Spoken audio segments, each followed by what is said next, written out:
arrive un révisor. Un révisor!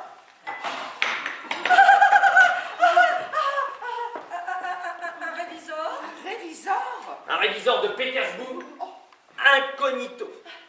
Et qui plus est, avec une instruction secrète. Ça alors? Il manquait plus que ça. Seigneur mon Dieu, et qui plus est avec une instruction secrète. J'avais comme un pressentiment.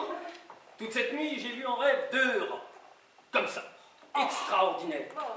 Vraiment, des rats pareils, je n'en avais jamais vu. Tout noir, une grosseur pas naturelle. Ils sont arrivés, ils ont flairé partout, et ils sont repartis. Tenez, je vais vous lire la lettre que j'ai reçue d'Andrei Ivanovitch Nikhov, que vous connaissez, Olga Filipovitch. Voilà ce qu'il écrit. Mon cher ami, parrain et bienfaiteur, est de te mettre au courant.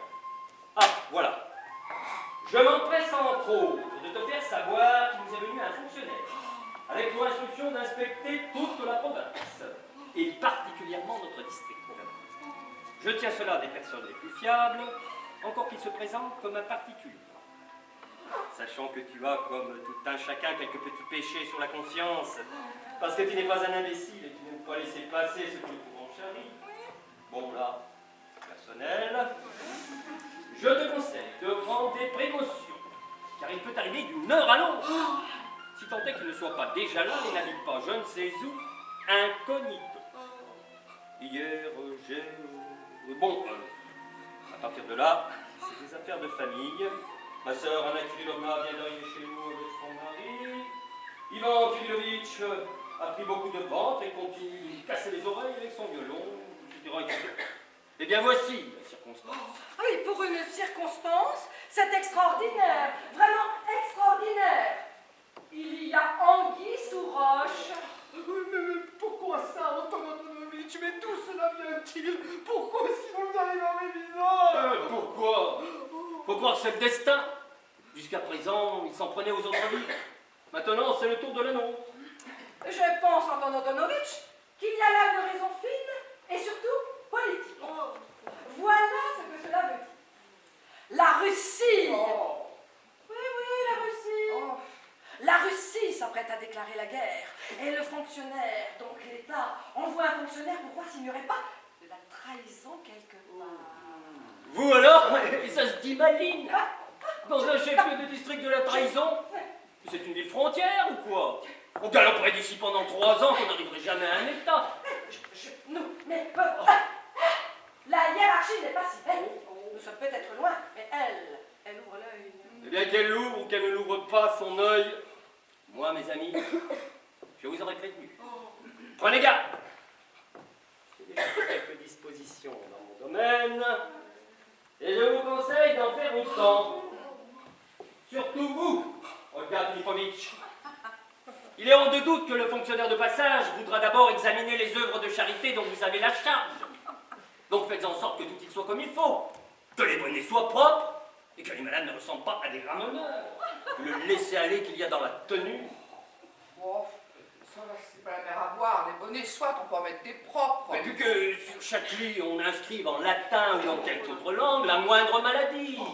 Qui est tombé malade, quand, avec le jour et la date. Ce qui ne va pas, c'est que vos malades fument un tabac si fort qu'on éternue dès qu'on ouvre la porte. Et d'ailleurs, il vaudrait mieux qu'il y en ait moins. On invoquera une surveillance défaillante ou une mauvaise qualité des soins. Pour ce qui est des soins, nous avons pris nos mesures. Plus on s'approche de la nature, mieux on se porte. Nous n'employons jamais de médicaments coûteux. L'homme, c'est simple. S'il meurt, il meurt de toute façon.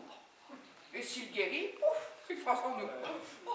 Vous aussi, Anastasia Fyodorovitch, je vous conseillerais de porter attention aux locaux du tribunal.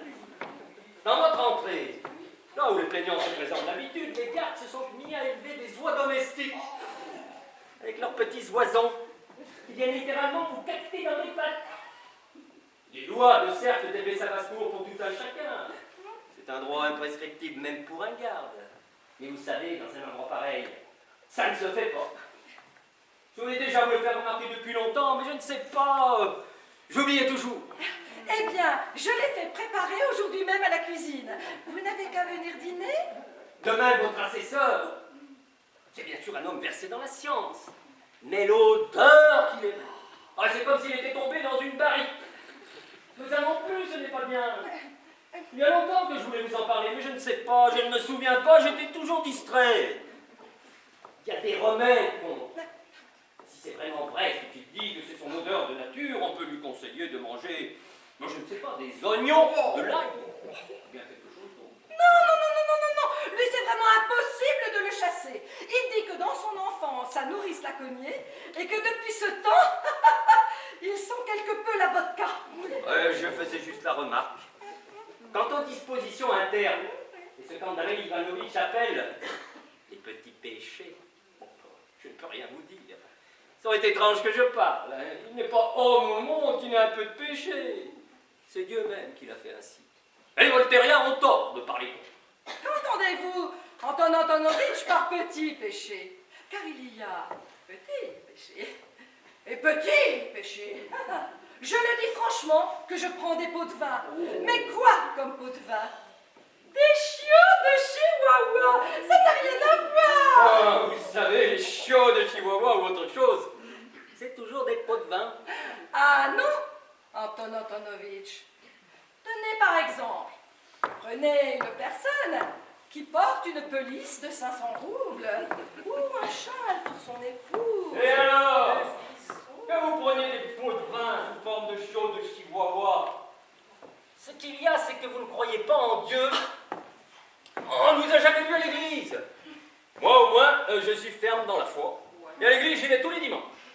Tandis que vous, je vous connais, vous parlez de la création du monde, on en a les cheveux qui se dressent sur la tête. Mais c'est toute seule que j'y suis arrivée, avec ma propre intelligence. Eh bien, parfois, ça ne fait pas de mal d'avoir moins d'intelligence. Oh! Et vous, Madame Kitsch, en tant qu'inspecteur des établissements scolaires, vous devriez veiller tout particulièrement à vos enseignants. Ce sont des gens bien sûr savants. Ils ont fait leurs études dans toutes sortes de collèges. Ils possèdent des agissements étranges, bien sûr inhérents à leur degré scientifique.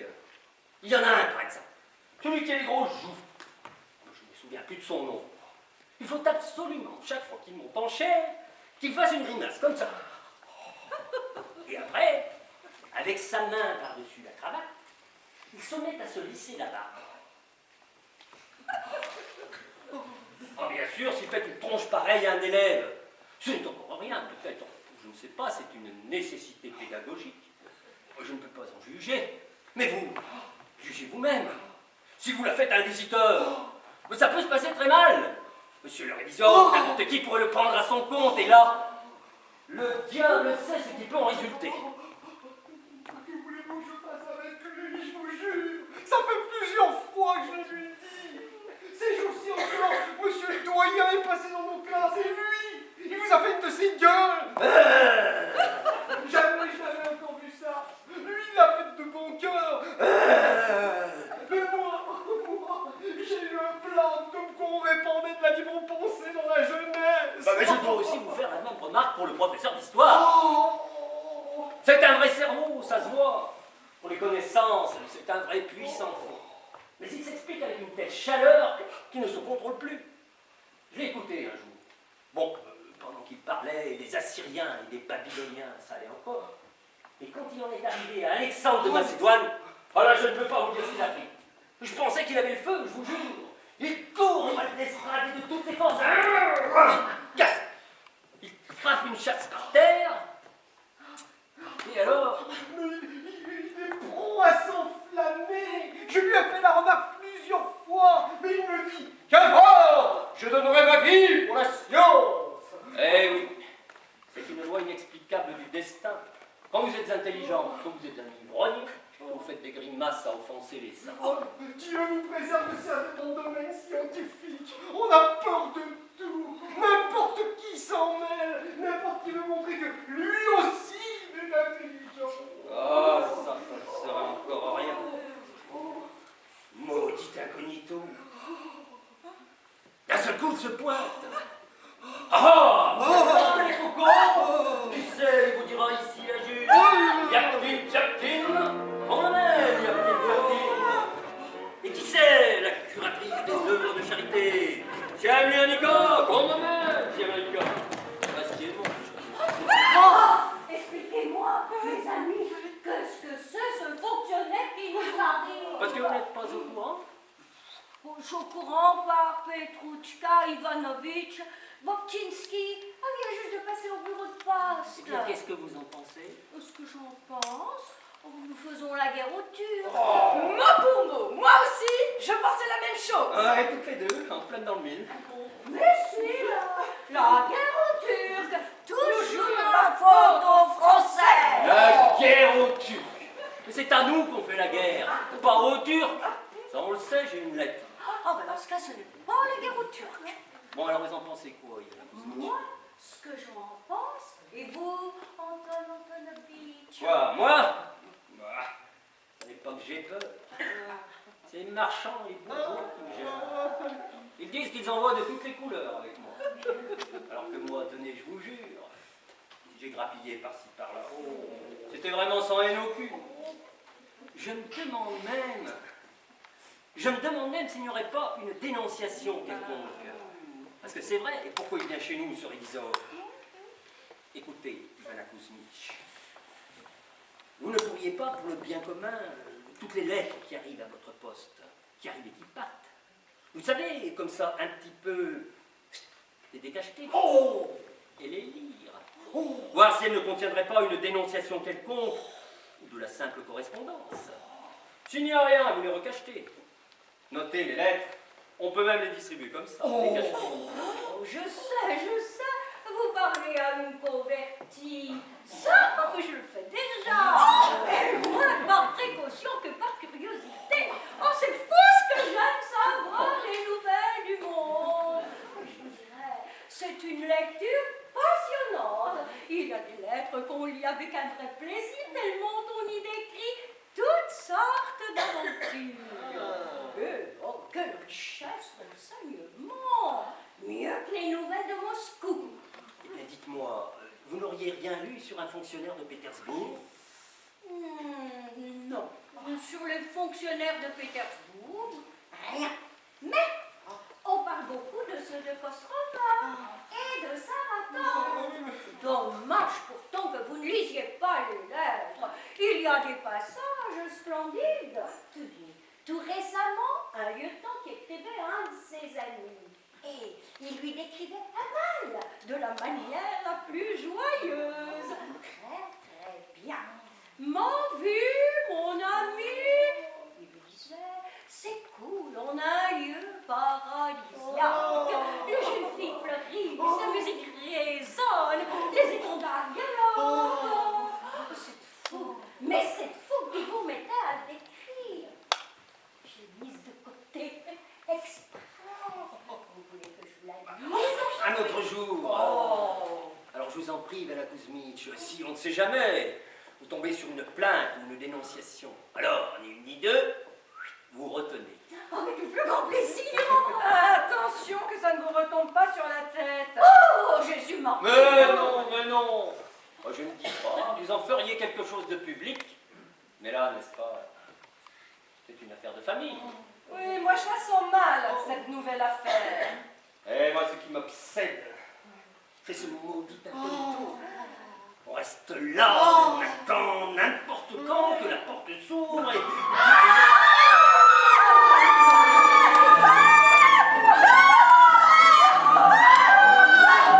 une aventure extraordinaire! Une nouvelle!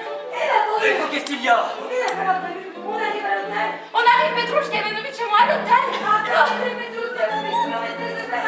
Non, permettez-moi, s'il vous plaît. Vous-même le style pour ça, vous n'avez pas. Mais non, je n'oublierai rien, je vous jure, je n'oublierai rien. Mais ne dérangez pas, laissez-moi raconter. Messieurs, mesdames, dites-lui, Petrouchka Ivanovitch ne dérange pas. Parlez donc, au nom du ciel! Les cœurs qui se figent! Asseyez-vous, mesdames! Petrouchka Ivanovitch, prenez place. Vous aussi, Petrouchka Ivanovitch. Bon alors, qu'est-ce qu'il y a? Permettez, je dis tout dans l'ordre. À peine avais-je eu le plaisir de sortir de chez vous, après que vous aviez eu daigné vous troubler suite à la lettre que vous veniez de recevoir. Et oui, je passais par là, n'est-ce pas, à ce moment-là? Non, Petrouchka Ivanovitch,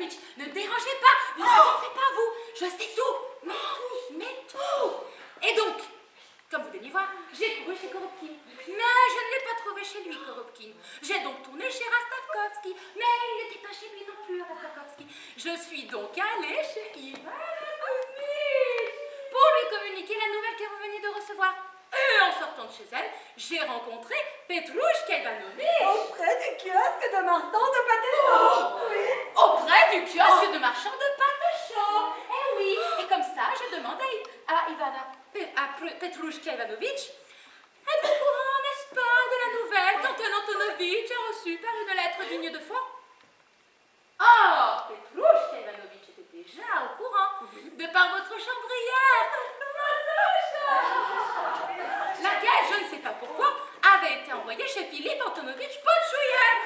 Pour un tonnet de vodka française. Oh! Pour un tonnet de vodka française. Et donc, nous voici partis, Petrouchka Ivanović et moi, chez Philippe Antonovitch Potchouïev. Et en chemin, Petrouchka Ivanović qui me dit, passons, elle me dit, à l'auberge. Je ne sais pas, depuis ce matin, je n'ai rien mangé. J'ai comme un secouement estomacal. Ah, vous savez, dans l'estomac de Petrouchka Ivanović. Et elle me dit, à l'auberge, on vient de faire livrer du saumon frais. On va se casser une croûte. Or, nous n'avions pas pénétré dans l'hôtel que soudain, un jeune homme De physique à vous. en habit civil, de physique avenant, en habit civil, il marche comme ça dans la pièce, et sur le visage, une physionomie, des actes, tout ça, une réflexion, et là, une tête. Oh, j'ai eu comme un pressentiment, et j'ai dit à Petrouchka Ivanović, il y a anguille sous roche. Oh, Petrouchka Ivanović, elle avait déjà fait un signe du doigt et elle avait appelé l'aubergiste Vlas. Oui, Vlas, c'est ça. Sa femme, il y a 3 semaines, elle a eu un bébé. Un garçon déluré. Comme ça, elle prendra la suite de son père dans l'hôtellerie. Et donc, Petrouchka Ivanović ayant appelé Vlas, elle lui demande comme ça, en toute discrétion. Qui est-ce? Elle lui dit, ce jeune homme. Et Petrouchka Ivanović, il lui dit, ce jeune homme. Non, Petrouchka Ivanović, s'il vous plaît, ne dérangez pas. Vous ne raconterez pas. Je vous jure, vous ne raconterez pas. Oui, dans la bouche. Vous avez une dent qui siffle. Vous osotez. Laissez-moi raconter. Et donc, il lui dit, ce jeune homme, n'est-ce pas, c'est un fonctionnaire. Et il lui dit qu'il s'appelle Ivan Alexandrovitch Klestakov. Il vient de la province, il vient de Pétersbourg pour se rendre dans la province de Saratov. Oh, et il lui dit, il se comporte d'une façon des plus étranges. Voilà 2 semaines qu'il habite à l'auberge, qu'il met tout sur l'ardoise et qu'il refuse de payer un seul kopek. Ouh, moi, à peine avait-il dit cela, comme si le ciel m'illuminait. Et dis-je à Petrouchka Ivanović. Petrouchka Ivanović, c'est moi qui dis. Oui, certes, c'est vous qui l'avez dit la première. Mais après, je l'ai dit. Et avons-nous dit, Petrouchka Ivanović et moi, pourquoi est-ce que ce jeune homme resterait ici alors qu'il se rend dans la province de Saratov? Moi, je vous le dis, mes amis, c'est lui le fonctionnaire. Qui? Quel fonctionnaire? Mais le fonctionnaire, celui dont vous avez daigné être mis au courant. Le réviseur. Ce n'est pas lui. C'est celui qui ne paye pas, il ne parle pas. Avec une feuille de route pour Saratov. Qui a peut-être d'autres, et c'est pas lui. Mais je vous jure, c'est lui, je vous jure. Observateur, il a tout regardé. Il a vu dans nos assiettes que nous mangions, Petrouchka Ivanović et moi, du saumon frais. C'est plus, vous savez, à cause de l'estomac de Petrouchka Ivanović.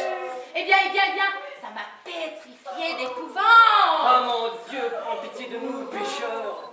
Mais quelle chambre occupe-t-il là-bas? 5 sous l'escalier. Celle où les officiers de passage se sont battus l'année dernière. Il est là depuis longtemps? Au moins 2 semaines. 2 semaines? Jésus, Marie-Joseph, mère des saints apôtres, pendant ces 2 semaines, la femme du sous-officier s'est fait fouetter. Les prisonniers n'ont pas été nourris. C'est le Capharnaüm dans les rues, l'immondice, la honte, le déshonneur public. Alors, Anton Antonovitch, on va jusqu'à l'auberge en grande pompe? Ah non. Le bourgmestre en tête, le clergé, les bourgeois, Non. les... Permettez, moi tout seul. J'en ai vu dans ma vie, je m'en suis toujours sorti. Avec félicitations. Là aussi, j'espère, avec l'aide de Dieu. Vous dites un jeune homme. Oui, oui, tout jeune. 23, 24 ans, mais pas plus. Tant mieux. Un jeune, on trouve la faille plus vite. Le pire, ce sera un vieux Satan. Tandis qu'un jeune, on le tient dans le creux de la main. Vous, mes amis, préparez-vous chacun dans votre domaine, et moi je me rends tout seul. Vous tenez, ne serait-ce qu'avec Petrushka Ivanovitch, à titre privé, pendant ma promenade pour me renseigner, voir si les autres de passage sont traités comme il faut. Allons-y, Anastasia Fedorovitch. Un malheur est si vite arrivé. Ah, mais vous, qu'avez-vous à craindre? Il suffit de mettre des bonnets propres à vos malades et le tour est joué. Les bonnets, les malades sont censés recevoir de la bouillie d'avoine. Et chez moi, dans les couloirs, ça sent tellement de chou que ça tombait raide. Ah, c'est vrai, ce n'est pas à moi que ça arriverait. C'est vrai. Qui irait voir dans un tribunal de justice? Et même s'il mettait le nez dans un papier, il maudirait le jour de sa naissance. Voilà 15 ans que j'occupe le siège de juge. Et dès que je vois un papier officiel, je laisse tomber. Même Salomon ne pourrait démêler le vrai du faux. Bon, Petrushka Ivanovitch, on y va? Et moi, Anton Antonovitch, permettez-moi. Non, Petrushka Ivanovitch, pas possible, pas possible. Ça ne se fait pas. Et on ne tiendrait pas, moi, dans le cabriolet. Mais ça ne fait rien, je cours derrière le cabriolet, comme un lapin.